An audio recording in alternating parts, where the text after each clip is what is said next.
Hi, my name is Jen Castro. I am with the programs team in digital democracy. We partner with marginalized communities worldwide to build and use tools to defend their environmental and human rights.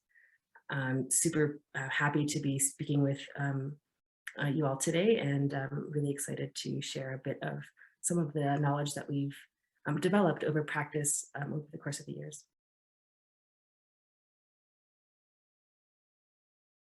Train the trainers is a really common practice being used by a lot of organizations in order to help get skills and abilities centered in localized areas.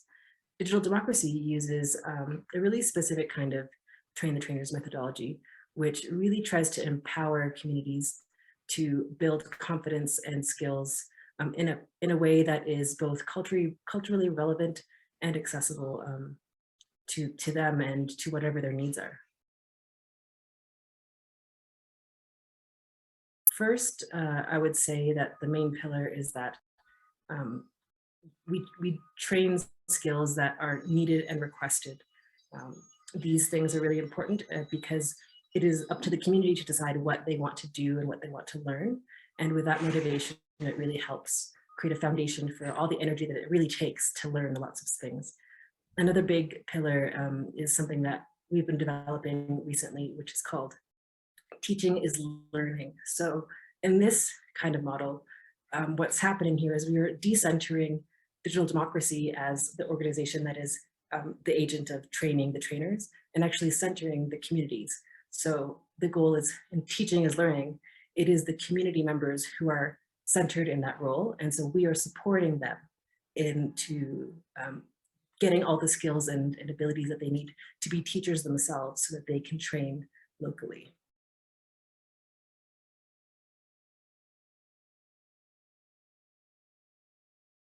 Some of the founding principles of this are kind of developed from a few different areas. So I've been using methodologies of youth facilitation in arts, martial arts practices. There's lots of decentralized training type models in different communities around the world, including the Zapatistas, indigenous communities in Northern Canada, who've been all using different kinds of ways to help each other peer teach.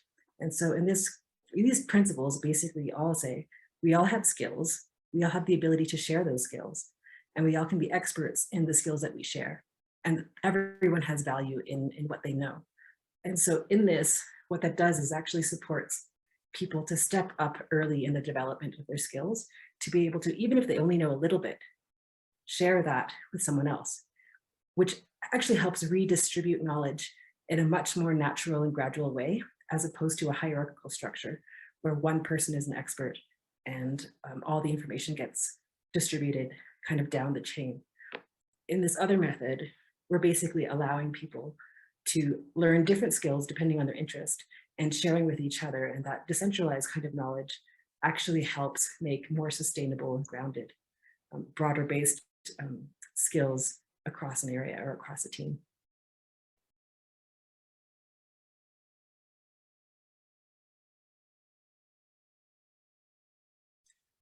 So specifically, the teaching is learning methodology.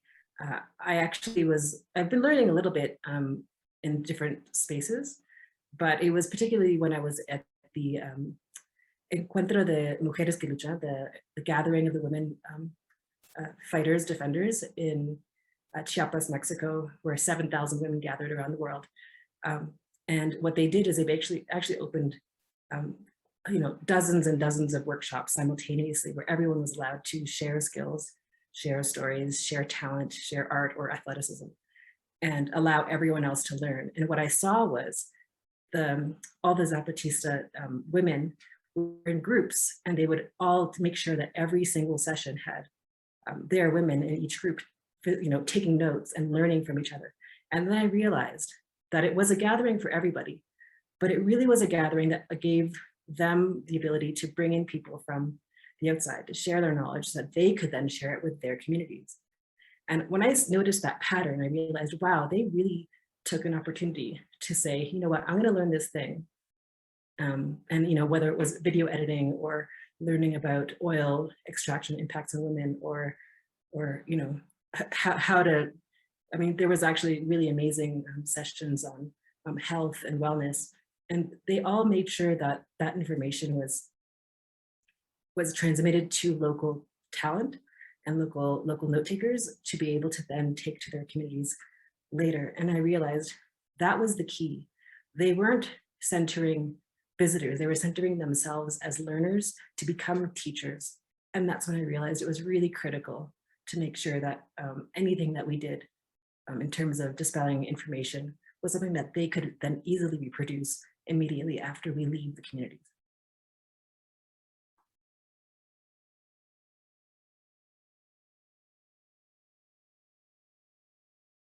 Yeah, there's a few barriers, and some are very physical and tangible and logistical, and some are I would say more structural. So on the logistical side, the amount of time it takes to become someone who's able to teach something, can be years. I mean, teachers and professors and experts in whether they're a chef or a martial artist or anything, it takes years to become that. And so the expectation that someone is going to do a 3-day workshop to then deliver a lot of information on via that expert is not really realistic. And so I find that the amount of time that it takes to run a workshop and have people build a reasonable amount of skills within that time frame that they can master and feel confident in, to then be able to share that bit of information is key. But that the logistics are, if they're going to become an expert of the full breadth of options or full breadth of in this case technical features, it would require a few visits to build up the skills based on what kind of features or activities they would like to use with the technology. And so yeah, the logistical level is time.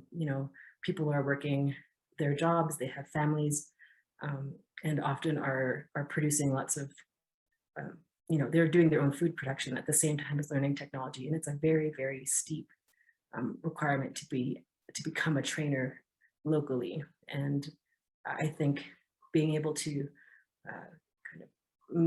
give time to programs to be able to foster a little bit more of a mentorship mentality as opposed to one activity that distributes like a transaction, a bunch of information, is a lot more sustainable.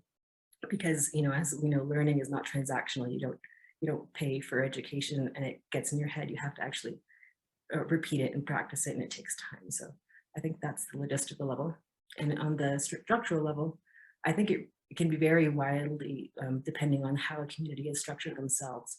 So there is no one structure, because every community might have a different way of organizing depending on where they are and their political context. So there might already be leadership selected. There might be people who are hired and contracted who may not be part of the community, but might be like allies of the community. And so it is not for us to kind of define those structures. It's up to the community. And it takes a little bit of time to adapt how we want to teach or what we want to share based on who is participating and how they plan on enacting a local education or training program. One of the other big challenges is that it does take a lot more resources to move people around for gatherings, especially in remote areas. And so, attending one training isn't going to make people an expert in all things, but if there's more opportunities for local gatherings to kind of slowly update skills bit by bit, then that could be a lot more sustainable than a lot of the design of programs, which is kind of one workshop, photo op, leave. That's not what we do. We try to support trainers to really understand the skills that they need and that they want. And then when you have questions, be able to support them so that they can then deliver those trainings.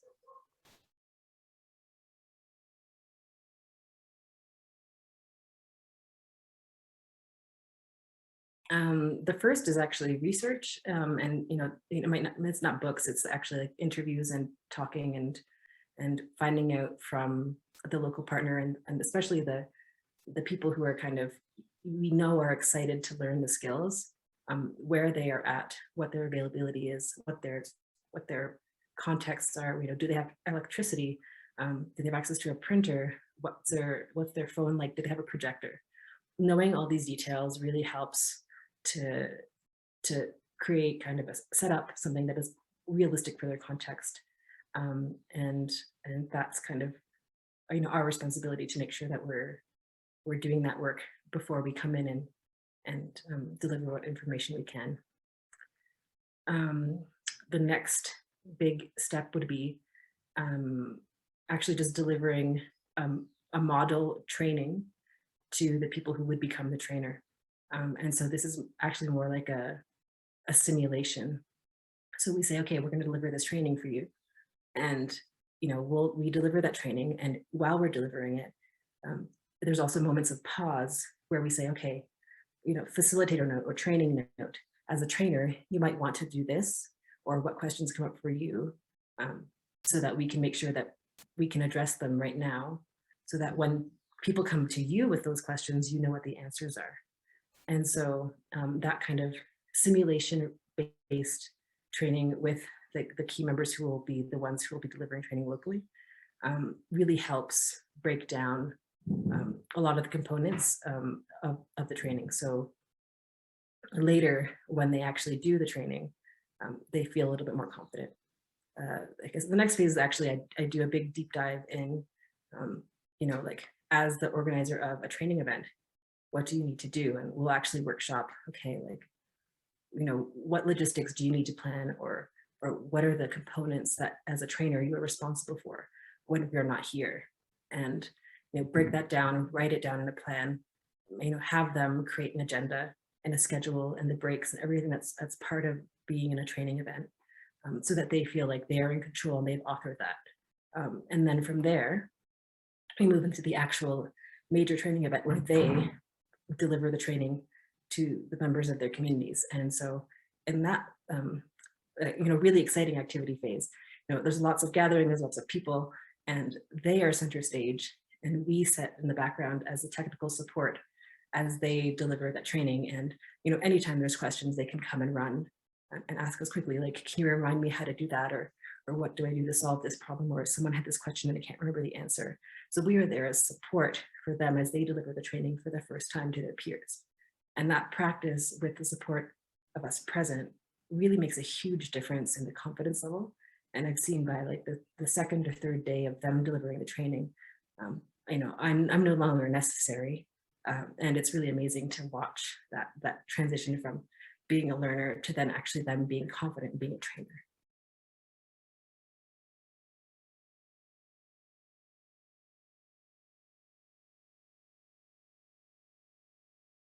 The ingredients for these kinds of training events really it is like an ecosystem. So first, the goal and the motivation is really important.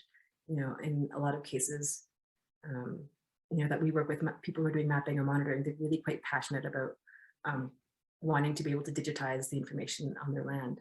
And so that motivation and that is quite technical is backed by their experiences of their family, experiences of their community, and that really is a driving force for the amount of patience it takes to learn. So that's the key, is the motivation from their side. Another big ingredient would be understanding the local context, so that we are delivering the information that is necessary and not providing information that is maybe excessive or distracting or confusing. Small steps, making sure that there's like if there's a first phase of a project, only teaching the skills of that first phase as an initial, so that people feel confident in those skills before moving on to maybe amplifying the kinds of skills that they want to use.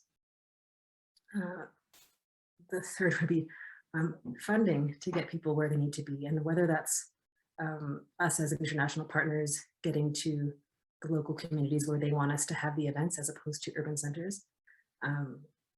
That is obviously a big piece, but also intermittent funding so that locally gatherings can happen with those trainers and their community members when we are not there, can really help make sure that the information and the event that a lot of energy and time had gone into can actually get supported and sustained and grow, so that when we return, we're not redoing information, redoing training that we delivered, a year or two previously, but are just, stepping up and adding more skills to that list of technical abilities that are desired in the community.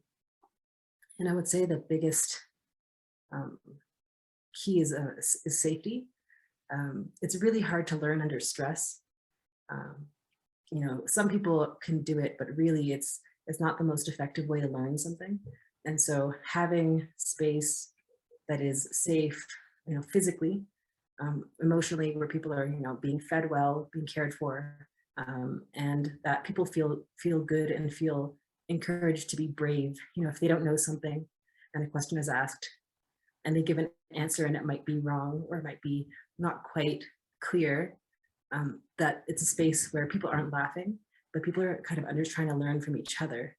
Why did that person say that thing? Oh, that's interesting. Maybe we need different words to articulate this thing in our community because, our understanding of this concept is different than this other community. So that kind of safe environment really provides the ability for people to engage as a group, and really make mistakes, because making mistakes is how we learn best. And so if we're sharing our opportunities to make mistakes together, then everyone is learning together. If we hide the mistakes or pretend that we haven't made mistakes, then we're actually not learning as much as we can as a group. So, and I say we because as trainers, we're learning as we train. And that's the concept, that we're giving an opportunity for local partners to also enjoy that experience of learning as they train, because as you teach something, you learn more deeply about how it works, because someone's going to ask a question or do something in a way that's really different from the way you've done it, and that really deepens knowledge.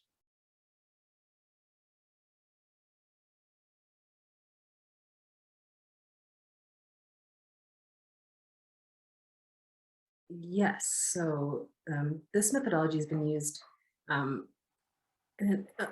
throughout the history of digital democracy in different ways. We've always been um, making sure that we've trained people locally, the skills that they want. But I think the scale of things has changed. In a lot of previous projects, there's been one or two or a small team of people who've been learning those skills and been carrying them out. An amazing example is with Alianza Cebo and the Waterme mapping team. They have, a specific set of people who are learning the technical skills to be able to execute the community-based work. And so, that small team would get trained, and they don't have to train everyone in the community how to use the tools, but they have learned ways to engage the community so that the technologies is accessible in different ways to everyone in the community.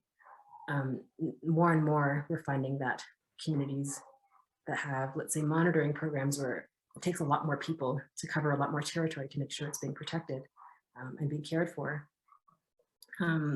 that they want everyone to be trained, 40, 50, 60 people, and we simply can't access that. So the way that we've had to figure that out is to break it down into smaller groups and allow people to feel empowered to share in smaller groups that information within their area locally. So I think that's been one of the bigger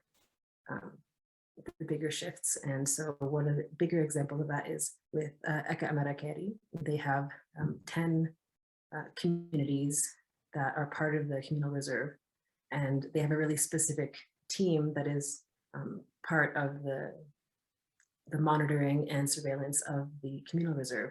And so they wanted to make sure that they had a handful of trainers that could reach these 10 different communities and train the local monitors there. So we ran that training as a 3-day in-office workshop in the city center. And after they had received that training as trainers, they then, we went to a community called Puerto Luz, where they then delivered the training for 3 days to their local monitors with our support. And that was an incredible way to deliver a lot of training skill to, it was about 40 people in total who received monitor training, which would have been very, very difficult to do as one or two people from outside. So they were able to deliver that there. Another big example is in 2019, we went to Andoas in northern Peru, and there the monitors with the federation called FEDICEP, they had a number of monitors present, but we also had coordinators from different river basins who also joined. So we taught them a little bit about Mapeo Mobile, a little bit about Mapeo Desktop, and then helped support them in delivering training to the other monitors who had been there present. And so with that, they helped train another, I think, 14 monitors using Mapeo Mobile to gather observations for oil spills. And that worked quite well. People felt empowered. And what I found was so impressive was that, when they were delivering that training, some of that was being delivered in Quechua. And so, we didn't give that information. That was just them adapting what they had learned and making it more appropriate for their monitors. And that was truly impressive.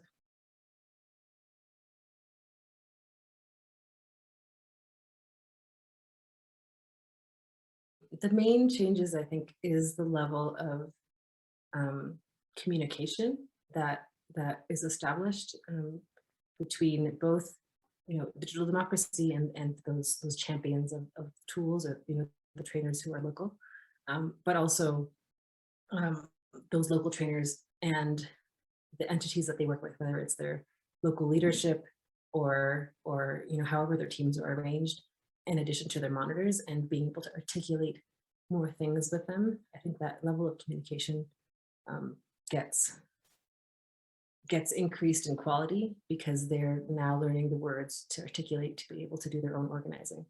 And that's, I think, one of the biggest things, because this is, we might be teaching things about Mapeo, but they can actually use these skills around communication and organizing and coordination to deliver whatever other training they want to do. So if they learn a different tool set or a different set of skills from a different entity, they can then apply, a similar practice or methodology to that. And I think that's one of the biggest things. These are reusable skills and they can be adapted to any tool. And I think that's really the key, being able to be empowered to do this and to self-organize, and also be able to articulate the support that's required, are really important skills.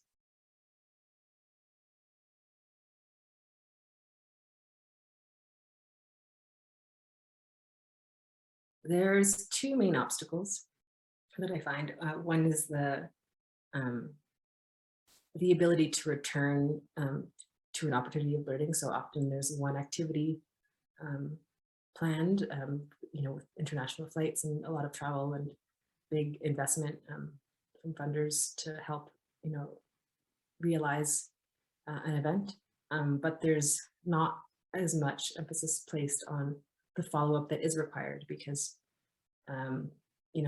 we might not be present, so it might not feel like an activity that belongs to it. But in reality, the training should be a series of events that continues for at least a year, intermittently, every 3 or 4 months, so that the skills that have been learned can actually be practiced and repeated, because that's how it gets concretized. We found that, as the pandemic hit in March of 2020, there was actually a plan for me and another colleague to return to northern Peru to see how the trainers had gone, and we couldn't go.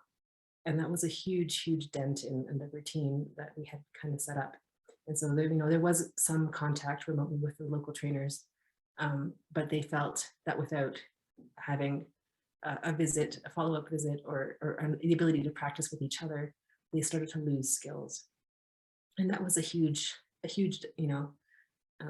another major impact of the pandemic was some skills were lost because things had been trained, but they couldn't be practiced and they couldn't be rehearsed and questions couldn't be asked. And that was difficult.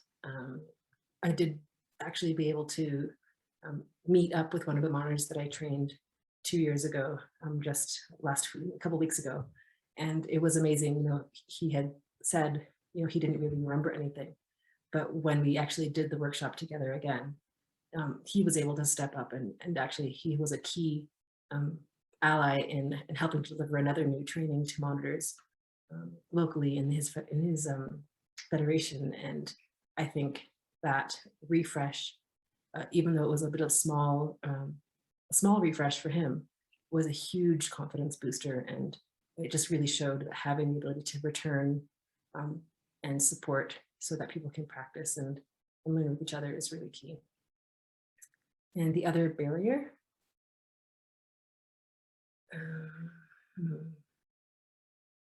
I would say the other barrier is cultural.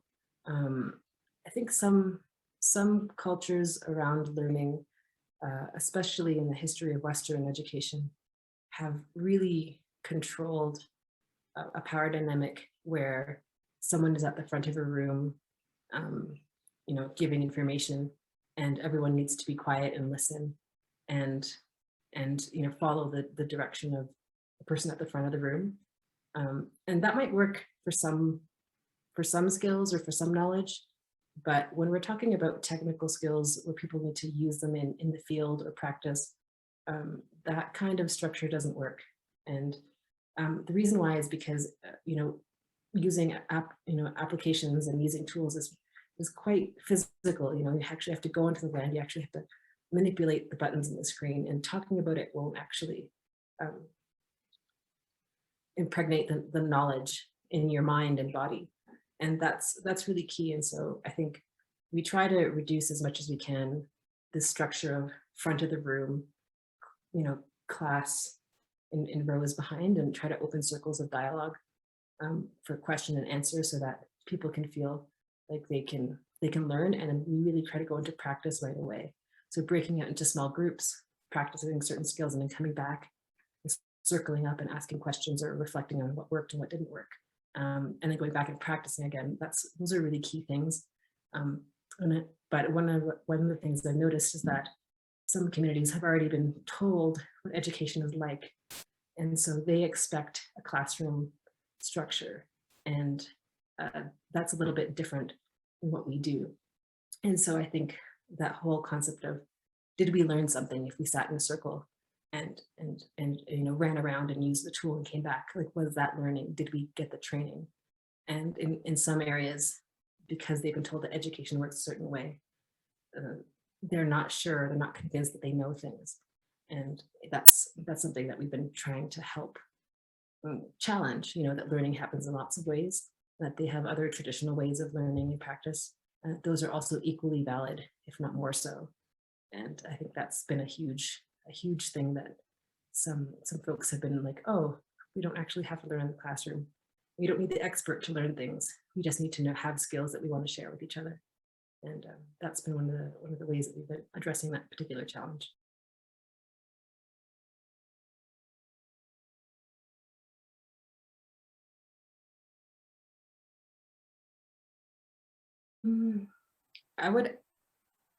The changes I would make would be maybe adding more to the research and the code development of the training session with the partner before we execute. It can be a little bit hard to do that kind of coordination, but asking what trainings have worked, what did you like about them, and making sure that we make the time to figure out what has worked with that community before, and maybe what things didn't work and what we might need to make sure we don't repeat.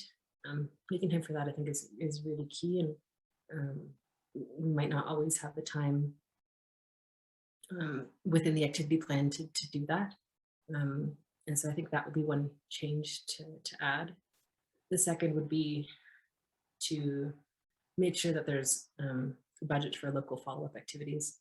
I think that's really, really important. Whether they gather back in a month or 2 months or 3 months, and then repeat that routine every 3 or 4 months, of coming back and refreshing skills with each other, but also maybe collecting questions that come up, and having those questions kind of come back to us as an organization to be like, oh, these questions keep coming up. We might be missing something, or might not be training something the way it needs to be trained. And I think that follow-up is really critical for us to learn as an organization how to better implement future trainings.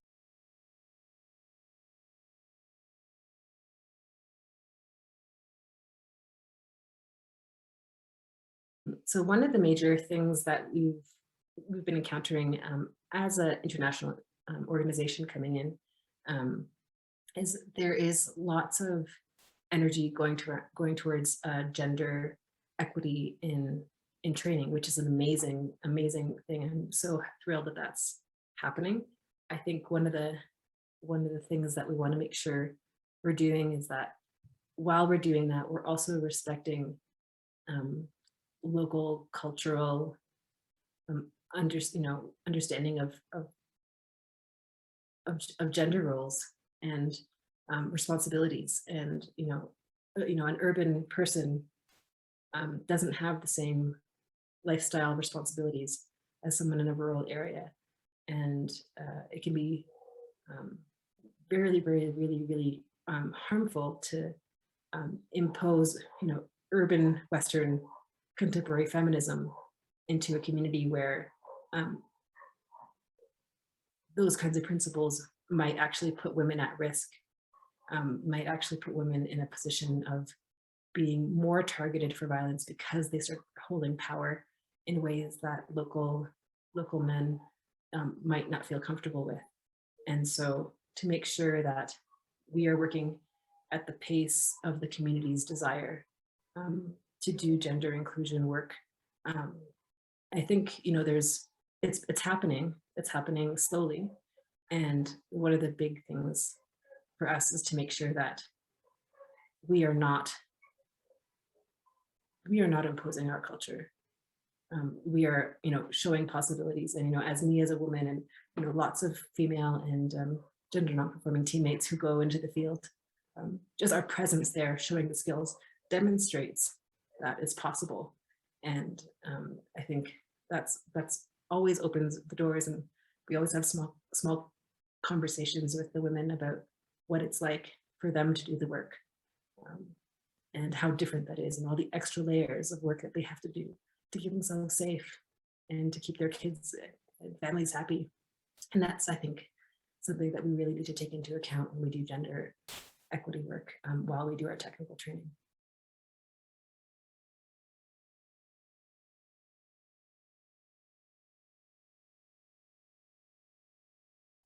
So a recent activity where we didn't have a lot of time to do 3 days of train the trainer and 3 days of follow-up of supporting them delivering training, because it was a smaller team and the budget was a little bit more restricted.